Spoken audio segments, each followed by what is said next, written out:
Hey everybody, happy Monday. The discussion topic today, somebody asked about how do you know and how do you deal with deciding what are the best treatment options for you. This can be really difficult because you have to take in consideration your life circumstances. When I started treatment, I started outpatient and I stayed outpatient. But I was to the point where I really probably needed inpatient, and I was almost forced to go inpatient because of how bad my eating disorder was. But the reason why I chose to stay outpatient and really just had to fight harder is because I'm a midwife, I have a practice, and so at the time, I was pretty busy with my clientele. Right now, I'm in school full time, so I'm actually practicing very limitedly right now. But I also have 3 kids. I just had a lot of responsibilities. So for me to put my life on hold and go into an inpatient setting would just have been, to readjust my whole schedule would have been really hard, and to find somebody to take over my clients and all these things that I had to consider. But at that point, there is a point where none of that matters as much as you being healthy, because if you aren't able to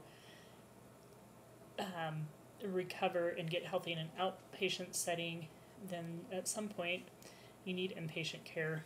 And there's also, at the time that I started treatment, unfortunately, there wasn't a day patient program or an intensive outpatient program. Now at the center where I have gone to for outpatient therapy, there is that option, and had there been that option when I started, I probably would have chosen the day patient care because I needed that kind of care at that point.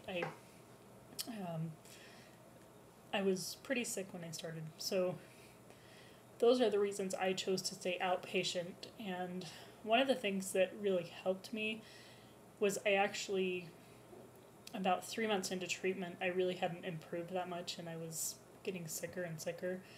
And so I kind of made a mutual agreement that I actually proposed myself after my therapist suggested that maybe I needed inpatient care. And I gave myself a date, and it was about 2 months from that time, or maybe even 6 weeks, and I said, okay, if I haven't improved significantly by this point, I'll agree to go inpatient. So that gave me the motivation to try harder and work harder, and it was still really, really difficult, but I really didn't want to have to put my life on hold, so I worked really, really hard, and I had to do some pretty intensive things to do that. One of the things that was when I started going back to school, and I decided that I wanted to kind of shift my focus in my career a bit, and at that time I was planning on actually going into a nursing program and becoming a CNM. I'm a certified professional midwife right now, but my focus has kind of changed because eating disorder recovery has really become the focus of my career and my interest right now, and in research that I'm interested in doing on speaking engagements that I've done, and in a book that I'm co-authoring. So I switched my focus to social work, and I'm trying to get into a master's level social work program now. I'm actually graduating this summer, but part of the reason why I started back in school is because I needed something different to kind of get me out of my mindset, my distorted mindset, and that really did help me. Unfortunately, my first semester, I was still recovering, and I think my brain function at that time, when you restrict for a long time, it really does affect your thinking and your ability to focus. And so I was taking an organic chemistry class and lifespan development class. I did okay in lifespan development, but the organic chemistry, I almost flunked the first time I took it. So during that semester, though, I improved quite a bit. So the next semester I retook that course and got a decent grade the second time, and I've since taken a higher level organic chemistry class and done fine in it, and have gotten straight A's in every other class I've taken. So, and it really does make a difference, your ability to focus when you're feeding yourself. And so that's one of the things. The other thing that helped me is I really enjoy running, and I do distance running. I've done marathons and ultra marathons, and I did my first marathon like 3 months into treatment, and it kind of caused a problem with the dietitian I was with, so I ended up switching dietitians. And I can understand, their point, but for me, I don't think exercise is bad. I think it's how you approach it. And for me, I don't know that, I probably was compromising myself by running long distance on the calories I was eating, but it did motivate me to improve things and take care of myself, because in order to maintain that without getting sicker, I had to start listening to my body. So those are the things that helped me to recover on an outpatient basis.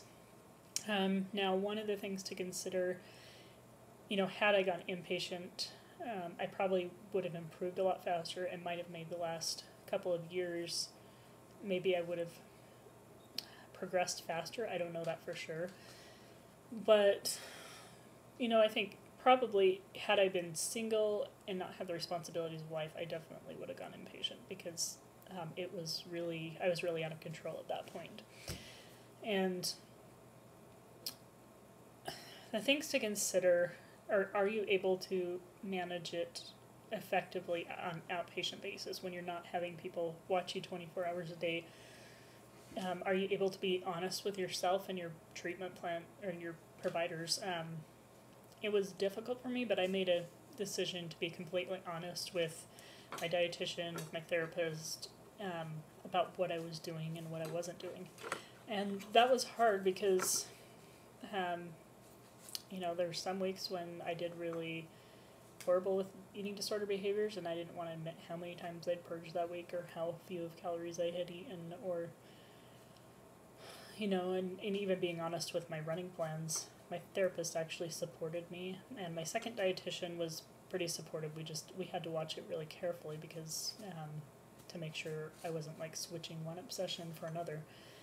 But because I was honest, I think that's one of the things that really helped me. So if you're able to be honest with yourself and with your providers, then I think you have a better chance of improving outpatient.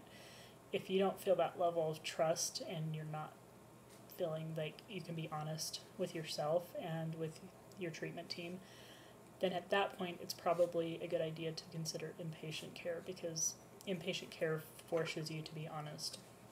And you're not going to recover unless you can develop that trust and that honesty. And even if it means, like for me, I had to switch dietitians because there was too much friction with the way that I was choosing to recover and what she thought I should do.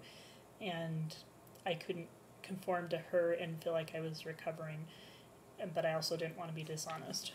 So the other thing to consider is, I know a lot of people that have done inpatient care and they do really, really well when they're inpatient, but as soon as they get out and they're in the real world, they have a hard time because they're not in that structured 24-hour day environment. So if you do go inpatient, I think you need to realize that is a good possibility that when you get out, it's going to be more difficult. And so you need to have a plan with how you're going to deal with that when those difficult moments arrive. You're probably going to have to maintain pretty intensive therapy and treatment for a long time, and medications. I still need medication, and really honestly, I probably won't even think of going off of it for a couple more years. We'll see how I'm doing and see if I would love to get off medication, but I don't know if I ever will or not.